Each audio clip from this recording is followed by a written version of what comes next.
Être respecté, c'est le résultat de la combinaison du respect de soi-même, d'intégrité, de compétence, de courage et de bienveillance envers les autres. Il y a un adage africain qui dit que, un proverbe africain dit, si vous voulez aller vite, allez seul. Si vous voulez aller loin, allez ensemble. Prioriser et respecter les autres, c'est également une manière d'avoir du respect. C'est également une manière de se créer une réputation très durable. Se respecter soi-même. L'image qu'on donne de sa personne. Le respect qu'on s'accorde premièrement entraîne les autres à te respecter. Et nul ne peut te diminuer sans ton consentement. Ça, c'est Roosevelt qui l'a dit. Nul ne peut te diminuer sans ton consentement.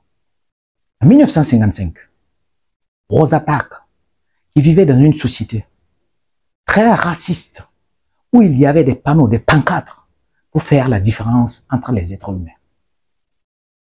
Des pancartes qui disaient que telle catégorie de personnes pouvait rentrer dans tel lieu et autre catégorie n'avait pas accès au même lieu. Rosa Parks, qui a lutté. Rosa Parks, dans le bus, qui a refusé de se lever. Parce que dans le bus, les places étaient données premièrement aux Blancs. Dans le bus, Rosa Parks a refusé de se lever. Pas par désobéissance, elle a refusé de se lever parce qu'elle croyait en l'égalité. Elle avait du respect pour sa propre personne. Et de là sont nés plusieurs mouvements, des mouvements de droits civiques, des mouvements de droits humains. L'intégrité, être respecté, c'est être intègre, c'est être honnête et être cohérent. C'est là qu'un célèbre philosophe, un philosophe chinois, un grand penseur, Confucius, a dit que celui qui ne préserve pas son intégrité finira par perdre le respect des autres. Celui qui ne préserve pas son intégrité finira par perdre le respect des autres. Les différents présidents des espaces de l'Alliance des États du Sahel, Assimi Goïta, Ibrahim Traoré, Abdourahmane Tiani, ce sont des hommes très intègres. Ils sont là pour leur peuple. Ils sont en train de lutter pour le bien de leur peuple. Ce sont des hommes très intègres. Ce qu'ils ont dit qu'ils feront, c'est ce qu'ils sont en train de faire. Ils sont très intègres. Et toute la population, tout le peuple est derrière eux. Parce qu'on a un profond respect pour ces hommes-là. On les respecte pour leur engagement, pour leur manière de voir les choses, pour leurs actions. L'intégrité, c'est de l'honnêteté et de la cohérence. Pour être respecté, tu dois investir. Investissez dans vos compétences. Aristote a dit que nous ne sommes que ce que nous faisons de manière répétée. L'excellence n'est pas un acte, c'est une habitude. L'excellence n'est pas un acte, c'est une habitude. Oprah Winfrey, c'est une femme américaine, une self-made woman. C'est une femme qui est partie de rien, mais qui a créé, qui a cultivé le respect des autres personnes. C'est une femme qui s'est battue, qui a investi dans sa compétence principale, la communication.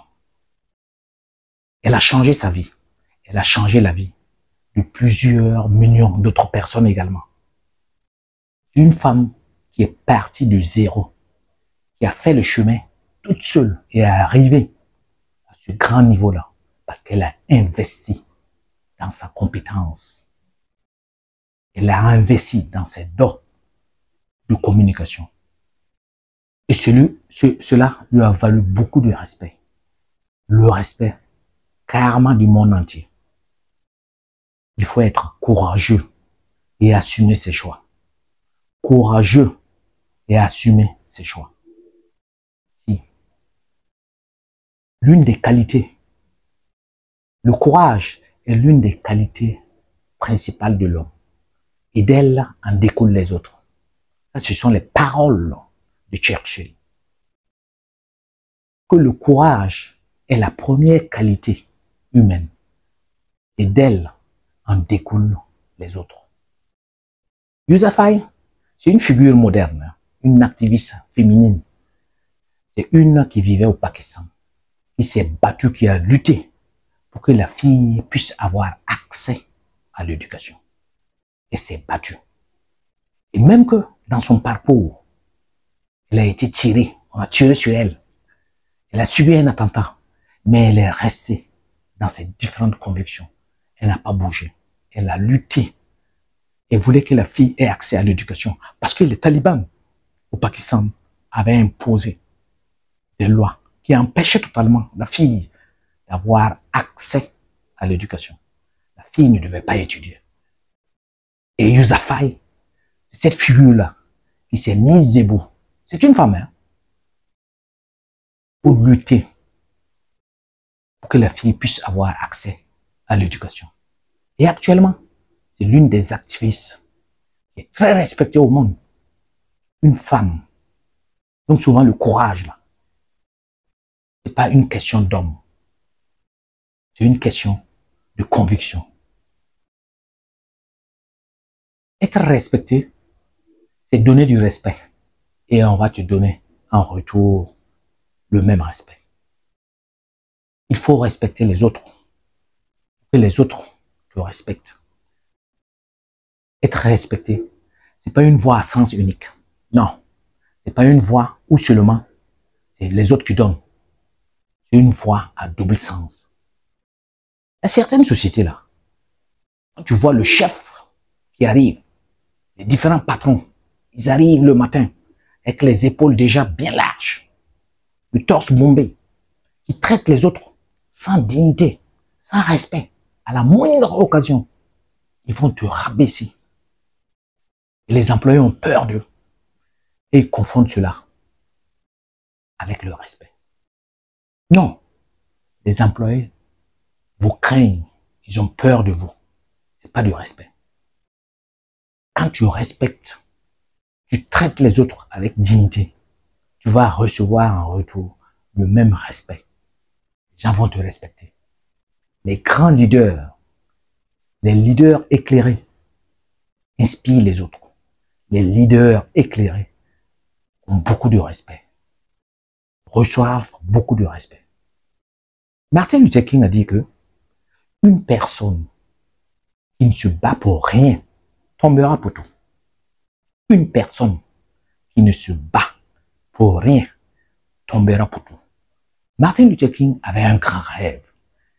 Et dans son célèbre discours, quand il disait « I have a dream », il rêvait d'une Amérique où le noir, le blanc, et puis les autres vont pouvoir marcher la main dans la rue, sans qu'il n'y ait de différence, sans qu'on indexe et qu'on taxe l'autre d'être inférieur ou supérieur.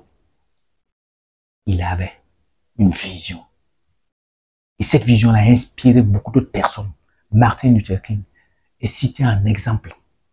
Il est très respecté. Très respecté.